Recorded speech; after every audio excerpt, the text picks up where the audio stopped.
মাত্র পাক খবর। জুলাই ঘোষণাপত্র হবে সবার ঐক্যমতে, উপদেষ্টা মাহফুজ। জুলাই গণ অভ্যুত্থানের ঘোষণাপত্র নিয়ে সরকারের অবস্থান স্পষ্ট জানিয়েছেন উপদেষ্টা মাহফুজ আলম। তিনি জানিয়েছেন, সরকার নিজে কোনো ঘোষণাপত্র দেবে না, বরং এটি হবে শিক্ষার্থীদের প্রস্তাবনা এবং সব রাজনৈতিক দল, সাংস্কৃতিক ও সামাজিক সংগঠনের ঐক্যমতের ভিত্তিতে। বৃহস্পতিবার ফরেন সার্ভিস একাডেমিতে এক সংবাদ সম্মেলনে তিনি বলেন, ঘোষণাপত্রের প্রক্রিয়া সরকার শুধু ফ্যাসিলিটেটেড করবে, এটি তৈরির ক্ষেত্রে জাতীয় ঐক্যের বিষয়টি অগ্রাধিকার পাবে।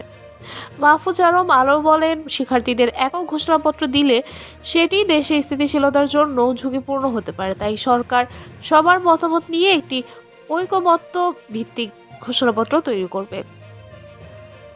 তিনি জানান, আগামী সপ্তাহ থেকে রাজনৈতিক দল সহ সংশ্লিষ্ট সবার সঙ্গে এই বিষয়ে আলোচনা শুরু হবে এবং দ্রুতই সিদ্ধান্ত নেওয়া হবে।